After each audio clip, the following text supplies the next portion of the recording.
Без струја, без дрва, без ништо, со куќа што паѓа врз мене, како можам на кој начин можам да живеам?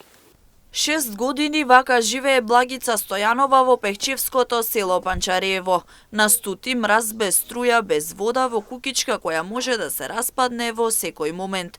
Живее сосем сама. Сама носи дрва за да стопли една соба и да преживее на минусни температури. Како поминува еден ден без струја, без вода, без ништо? Со свеќи. Со 4200 социјалка со тоа. Ништо друго од негде друго место, од негде ништо. Мораш да се трудиш да преживееш. Или на греб да најдеш дрва да носиш. Ако сакаш навечер да не е како што беше завчера на -20, да можеш да издржиш. Од 4200 денари социјална помош, 1200 вели месечно троши на свеќи. Речи си никогаш не може да си овозможи 3 оброка во текот на денот.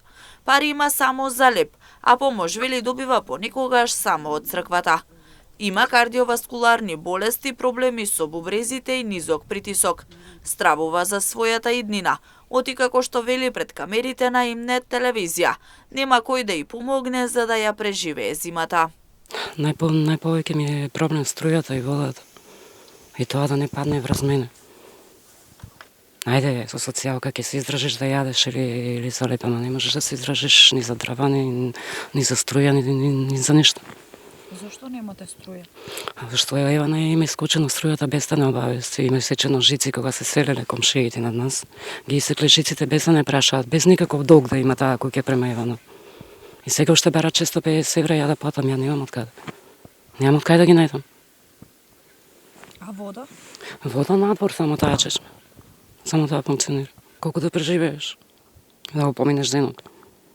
Што за друго не можеш да трошиш, немаш од каде, само свеќите коштаат месечно 1200 денари. А лебот, со тие пари не можеш. Можете ли да си дозволите 3 оброка во текот на денот? Многу тешко. Стојанова со солзи во очите вели не бара многу. Само струја и вода колку да преживее и да се среди куќата која е во распаѓање. Помош барала многу пати досега, но вели ретко некој го слушнал нејзиниот крик за нормален живот. Храна, облека, средства за хигиена се повеќе од потребни за да ја преживее и оваа студена зима и да продолжи со нормален начин на живот.